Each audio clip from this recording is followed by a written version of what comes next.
postupuje aj hlavná sila sovietských pešiakov.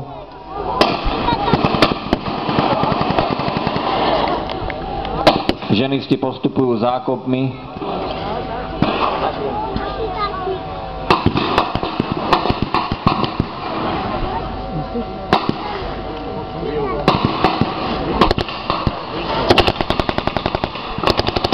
A teraz prichádza to, čo som spomínal, útok z dvoch strán, ktorý veľa nemeckých vojakov jednoducho neznieslo a prchajú dozadu. Tam je už len otázkou disciplíny a jej vymáhania zo strany veliteľa, prípadne jednotiek poľného žandárstva. Skúsať. Taký nie.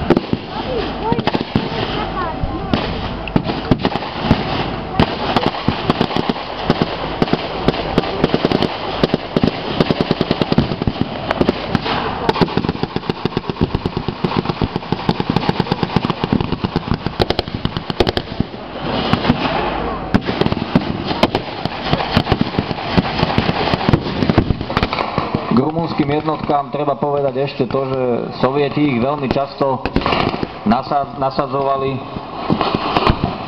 do veľmi riskantných útokov alebo ako zadržovali